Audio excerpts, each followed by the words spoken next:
Assalamualaikum warahmatullahi wabarakatuh. Alhamdulillah kita panjatkan kepada Allah Subhanahu wa taala karena kita pada hari ini diberikan kesehatan sehingga bisa berkumpul ya mengikuti perkuliahan pada hari ini. Baiklah, untuk perkuliahan hari ini saya akan menyampaikan materi tentang pengenalan robot ya. Oke, kita mungkin sering ya mendengar apa itu robot ya. Jadi kita akan membahas lebih detail definisi dan sejarah ya. Kemudian bagian-bagian dari robot. Nah, ini adalah materi perkuliahan kita ya, outline-nya seperti ini. Kemudian kita mulai masuk ke definisi. Jadi kita jangan hanya bisa menyebut robot tapi kita tidak tahu apa sebenarnya robot tersebut ya. Jadi menurut kamus Wikipedia, robot adalah sebuah alat mekanik yang dapat melakukan tugas fisik, baik dalam pengawasan dan kontrol manusia, ataupun menggunakan program yang telah didefinisikan terlebih dahulu, ya seperti kecerdasan buatan.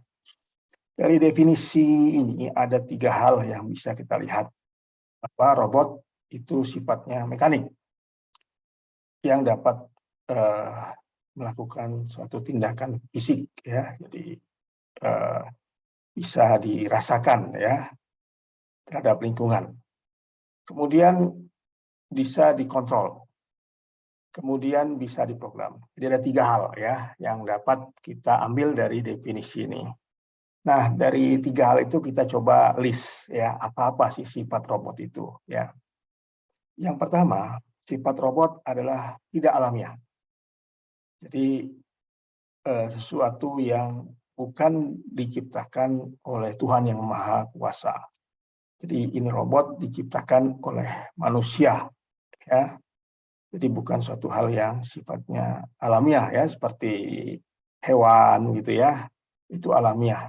Tapi robot ada suatu benda yang diciptakan oleh manusia. Lalu ada sensor, di mana dengan sensor tersebut dia bisa berinteraksi dengan lingkungan. Ya, dia bisa berinteraksi terhadap perubahan lingkungan yang ada. Kemudian memiliki kemampuan untuk memilih. Jadi dia bisa ada kemampuan untuk mengambil keputusan sendiri ya. Kemudian dapat diprogram ya, kemudian dapat bergerak. Jadi ini adalah sifat-sifat robot. Jadi kalau ada benda yang memenuhi sifat seperti ini dialah robot. Tetapi kalau tidak memenuhi sifat seperti ini, salah satunya dia bukan robot. Contoh, kita misalkan di jalan ketemu ada kucing. Apakah kucing robot? Bukan, karena tidak memenuhi unsur pertama, yaitu kucing itu adalah suatu ciptaan Tuhan yang sifatnya alamiah, jadi kucing bukan robot. Lalu kalau misalkan Anda ketemu dengan motor Vespa, apakah itu robot? Bukan, ya walaupun dia sudah memenuhi tidak alamiah, oke. Kemudian bergerak, oke, tapi tidak bisa diprogram, tidak bisa memiliki kemampuan untuk memilih, lalu tidak ada sensor, jadi Vespa itu bukan robot. Ya, jadi banyak sekali ya. Kalau misalkan Anda ketemu mesin cuci, apakah mesin cuci robot? Nah, kita lihat lagi mesin cuci ya, dia tidak alamiah, oke. Ada sensor ya, ada sensor level. Jadi kalau airnya sudah memenuhi tertentu, dia akan stop ya. Kemudian ada kemampuan memilih, ya dia bisa memilih, misalkan kondisi kalau pakaiannya tebal ya atau pakaian tipis ya, dia bisa memilih beberapa opsional, kemudian bisa diprogram ya, kita bisa memprogram mesin cuci tersebut ya, mau jenis ringkas ya, express atau mencuci normal atau mencuci dengan untuk baju-baju yang tebal-tebal ya. Bergerak ya, ada yang bergerak, ada ya, mesin cuci itu ada bagian yang bergerak untuk berputar. Jadi mesin cuci adalah merupakan robot. Ya, jadi robot itu tidak harus dia berbentuk seperti manusia yang punya tangan, kepala, dan kaki, tapi yang lebih penting adalah memenuhi sifat-sifat ini. Nah, lalu fungsi robot apa? Jadi banyak orang menciptakan robot itu gunanya untuk yang pertama, untuk meningkatkan produksi, akurasi, dan daya tahan. Jadi di industri-industri banyak sekali dipergunakan robot, ya. Kemudian yang kedua untuk tugas-tugas yang berbahaya di mana manusia tidak mampu untuk hadir di sana, ya, seperti misalkan untuk pengolahan limbah nuklir, kemudian juga untuk operasional di gunung berapi, di laut yang dalam atau di planet Mars, ya, itu juga tidak mungkin bisa dilakukan oleh manusia sehingga dikirimlah robot. Lalu untuk pendidikan, ya, itu dipergunakan untuk menarik pelajar dalam belajar teknologi, ya, seperti berbagai robot kit yang beredar di pasaran. Ini merupakan contoh bagaimana robot digunakan untuk pendidikan. Yang keempat untuk menolong manusia, ya, untuk menolong pekerjaan manusia, misalkan untuk di rumah itu ada mesin cuci, ada AC, ya, AC otomatis, kemudian juga ada penghisap debu otomatis, ya, parking gate, ya, yang otomatis. Ini semua adalah contoh fungsi dari robot. Lalu robot ini merupakan interdisiplin ilmu, jadi kita tidak bisa mengklaim robot adalah berada dalam penguasaan disiplin teknik mesin, tidak boleh. Karena robot itu merupakan multidisiplin ilmu, jadi ada matematiknya di dalamnya, ada fisika, ada komputer, ada psikologi, ya, ada psikologi, ya. Jadi orang sekarang mengarah pembuatan robot untuk sosial, ya. Robot digunakan sebagai teman manusia. Sosiologi, ya, tentang kemasyarakatan, bagaimana penggunaan robot untuk aplikasi di masyarakat, filsafat, dan lain-lain. Jadi banyak sekali, ya. Tapi basic daripada robot itu ada mekanik, ya, elektro, dan IT, ya. Karena ini kalau di luar negeri robot itu bagian dari ilmu mekatronika, ya, ada mekanik, elektro, dan komputer. Bagaimana sejarah robot itu? Ya, robot itu sejarahnya pertama kali dikembangkan oleh, kata robot itu muncul itu pertama kali dicetuskan oleh seorang penulis jazz yang bernama Carroll di tahun 1921. Dia membuat suatu robot yang berasal dari kata robota. Jadi dia bukan membuat robot sebenarnya, dia membuat suatu novel, ya, novel atau sandiwara, ya, teater yang ada manusia, ada mesin, ya, ada mesin yang bisa bergerak patah-patah yang disebut dengan robota, ya. Nah, sejak itu orang-orang mengenal, nanti di suatu masa yang akan datang ada suatu mesin yang mirip dengan manusia yang disebut dengan robot, ya. Jadi di gambar ini kita melihat ada suatu scan dari suatu drama yang dibuat oleh Karel Čapek di tahun 1920, ya, yang berjudul Rosso Universal Robot. Menunjukkan 3 buah robot yang, ya, sebenarnya itu manusia, cuman saat itu orang tidak mampu membuat mesin-mesin seperti sekarang, ya.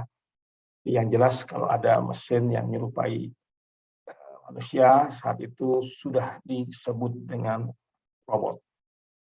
Nah, tapi itu kan hanya drama, ya, hanya drama. Kemudian untuk hal yang sebenarnya itu manusia sudah mencoba, ya. Di tahun 1796 ada orang Jepang namanya Hisashine Tanaka, ya, yang membuat mainan mekanik yang dapat menghidangkan teh dan menulis huruf kanji.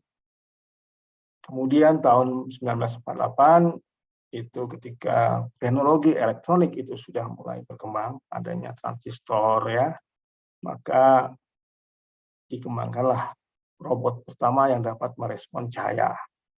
Kemudian tahun 1954 mulai masuk ke era digital, maka dikembangkanlah robot yang bisa dapat diprogram yang dirancang oleh George Devol. Lalu jenis robot banyak sekali ya. Jadi ada mobile robot ya yang bisa bergerak, ada robot manipulator yang hanya tangan saja ya. Jadi robot manipulator ini adalah seperti ini ya. Ini robot manipulator. Ini robot mobile ya, ini robot mobile bisa bergerak. Robot humanoid adalah seperti ini ya. Robot berkaki adalah seperti ini ya. Kemudian robot terbang itu seperti drone ya. Tidak ada di sini, lalu ada underwater robot juga tidak ada di gambar, tapi underwater robot itu seperti robot yang bisa menyelam ya. Lalu apa kegunaan kalau misalkan kita belajar robot, kegunaannya untuk apa ya? Jadi kegunaannya adalah ketika kita bisa membantu orang lain, misalkan ya. Seperti ini contoh, misalkan ada orang yang menggunakan kursi roda, kemudian dia ingin jalan-jalan ke mall tapi tidak ingin dibantu oleh orang lain, kemudian kita bisa bantu ya, misalkan orang tersebut buta, tidak bisa berjalan, tapi kita bisa taruh di sini ada motor listrik untuk menggerakkan rodanya, kemudian ada sensor, ada GPS. Jadi kursi roda itu bisa membawa orang tersebut ke tempat yang diinginkan. Ya, jadi dia hanya memerintah pakai suara, saya ingin pergi ke mall. Lalu dia menggunakan GPS-nya, ya menggunakan sensornya untuk membawa orang tersebut ke mall. Ya, itu contoh saja ya. Jadi kita bisa banyak membantu orang apabila kita menguasai robot. Kemudian juga untuk operasi ya. Saat ini operasi sudah dilakukan dengan jarak jauh menggunakan robot. Jadi dokternya misalkan ada di Jakarta, pasiennya ada di Surabaya, maka dia bisa melakukan operasi jarak jauh ya dengan bantuan internet kecepatan tinggi, dan ini akan menghemat ya waktu bagi dokter dan pasien. Mungkin dokter tersebut dia memiliki pasien yang banyak, atau pasien tersebut dia tidak harus pindah karena untuk pindah dari satu tempat ke tempat yang lain itu beresiko ya. Kemudian ada robot untuk pengamanan bawah laut, untuk atas laut, kemudian untuk kerjasama ya, satu robot bisa kerjasama dengan yang lainnya, seperti misalkan robot yang bisa main bola ya, atau robot untuk ngangkut barang itu bisa bekerjasama ya. Lalu ada juga orang membuat robot-robot biologi ya, seperti robot cicak, kemudian robot serangga ya. Ini tujuannya untuk apa? Untuk mengetahui bagaimana cara kerja robot tersebut. Dan ini juga untuk membantu manusia ya. Jadi kalau misalkan bisa membuat robot serangga yang sangat kecil, nah nanti bisa untuk penelitian yang di ranting-ranting pohon ya, atau untuk masuk ke tanah ya, atau robot kecil yang bisa terbang. Nah, ini banyak ya kegunaannya. Juga robot untuk menolong ya, seperti untuk mematikan api ya. Jadi dengan robot berbentuk seperti ular ini dia bisa mendekati api lebih dekat, kemudian dia bisa mematikan. Jadi bisa melindungi manusia. Ada robot untuk orang yang bisa menjadikan pelampung ya, supaya orang tidak tenggelam. Juga robot untuk air ranjau. Untuk di bidang pendidikan sudah banyak, ada robot-robot, misalkan robot Sony Aibo, robot Tribot, lalu untuk Simo ini ya, untuk menjadi pelayan di resepsionis ya. Lalu untuk di rumah juga ada namanya robot vakum yang bisa nyedot debu ya secara otomatis. Lalu sudah dikembangkan sekarang autonomous mobile ya, jadi yang bisa nyupir sendiri ya. Kemudian apa komponen-komponen robot? Jadi komponen robot ada 3, ada mekaniknya, ya, ada listrik dan ada controller. Nah dari 3 ini kemudian menjadi sebuah robot. Nah, dari tiga ini mekanik itu ada di aktuator ya, seperti motor ya, seperti geraknya ya. Kemudian sensor ini seperti sensor cahaya, sensor suara ya, macam-macam. Lalu mikrokontroler adalah yang mengontrol sensor dan aktuator ini.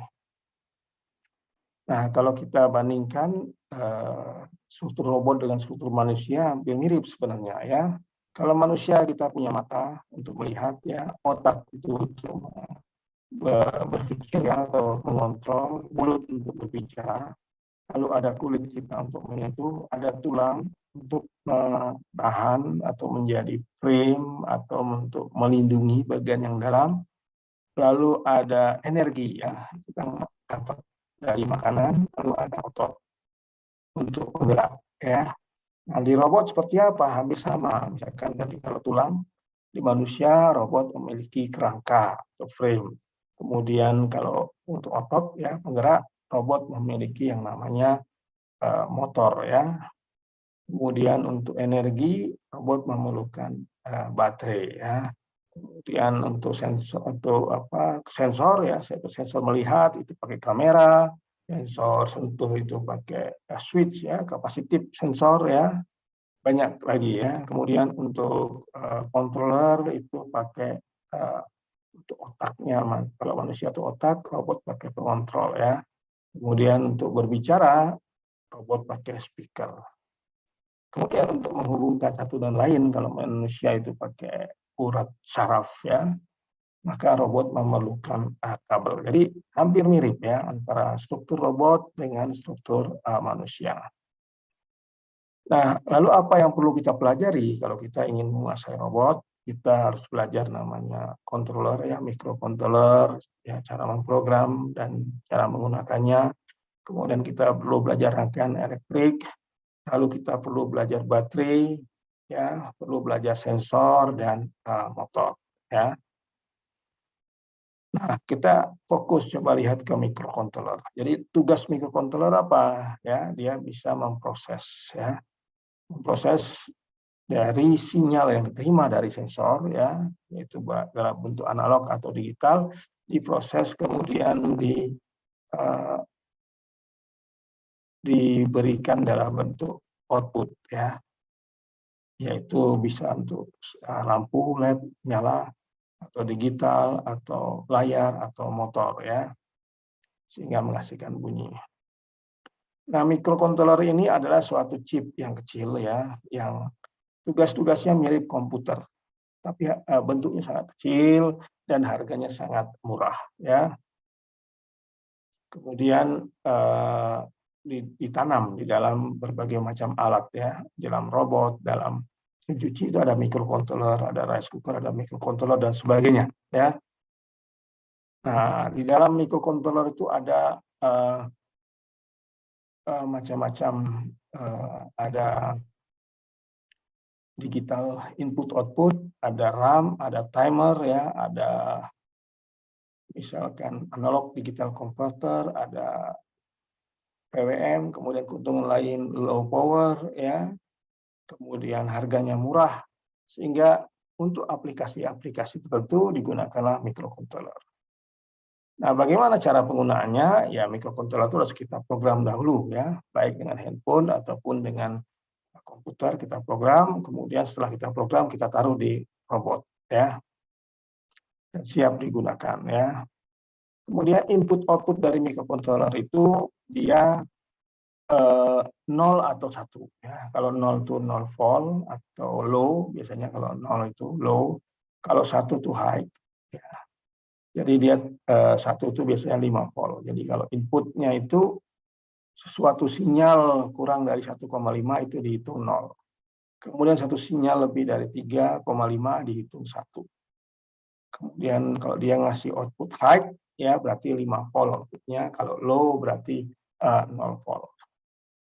Oke, jadi itu beberapa penjelasan tentang robot ya. Semoga bermanfaat bagi kita ya, kita bisa mengetahui tentang apa itu robot dan bagaimana mendefinisikan dan menggunakannya. Oke, terima kasih. Assalamualaikum warahmatullahi wabarakatuh.